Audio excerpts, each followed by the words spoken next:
guys, Dr. Andy here. Today I want to do something fun. We're going to go a little off track from the usual discussion of low back pain or something like that and talk about and answer the fun question, which is, why do we tell each other, and especially coaches to players, to walk it off, right? So I remember a time when I was in high school. It was freshman year, it was fall term, and I was on the JV soccer team, all right? And we actually had a rainy day up in Connecticut, so we had to play soccer indoors, all right? So it was in the gymnasium, and it was actually like a mixture of JV and the varsity players, all right? Well, there was this one varsity player. I swear to God, he was probably 3 feet taller than me. It certainly felt that way, and at least 100 pounds on me, all right? We were playing indoors, and at one point during the game, he literally leveled me, he went straight through me on the way to the goal. I was on the ground. I was pretty much rolling around in pain. And what is the first thing that my coach told me to do, right? So he literally says, get up and walk it off, right? Why do we tell each other that? Why do I, right? So sometimes people are actually injured, right? So don't actually think to myself, it's like, okay, well, our little, kid or our little son or daughter, got hit by a pitch playing baseball. You don't just say walk it off all the time, right? You got to actually evaluate for an injury. But as long as there's nothing traumatic and nothing is actually damaged or hurt and needs medical attention, why do here in the office, I tell patients all the time that I want them to go for walks, okay? So number one, it's going to increase blood flow. It gets the muscles going, extra blood, extra oxygen to the tissue. It helps speed up the healing process, okay?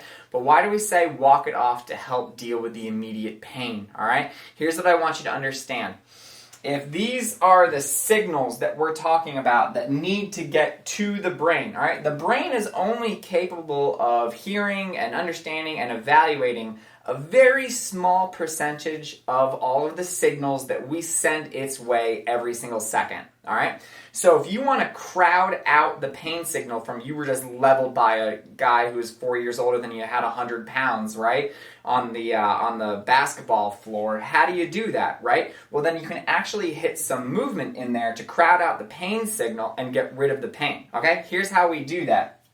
I want you to imagine for a second, there is a gate. All right, it's called the gate theory of pain for a reason, okay? So there's a gate that evaluates all of the signals being sent to the brain and only sends the most important ones, okay? So in this case, the loudest and most obnoxious signal is actually going to be the one that makes it up to the brain. In this case, really the loudest signal, okay? So we have a pain signal here that's trying to make it through the gate and all the way up to the brain, to the level of consciousness where you feel pain, all right?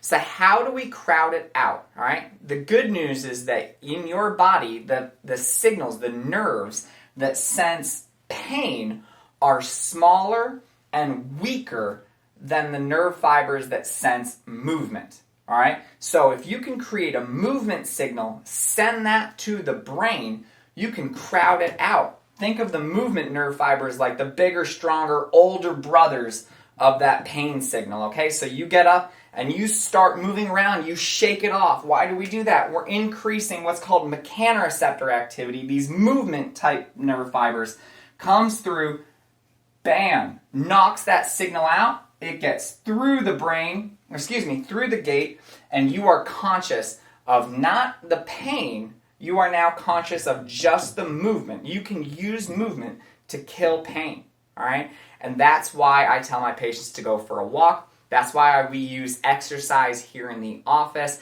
And that's actually how the chiropractic adjustment works too. We're actually increasing movement into the individual joints of the body that are hurting, and we can boost that mechanoreceptor activity and kill your pain, all right? If you have any questions, send them my way. Always remember to live with passion, not pain.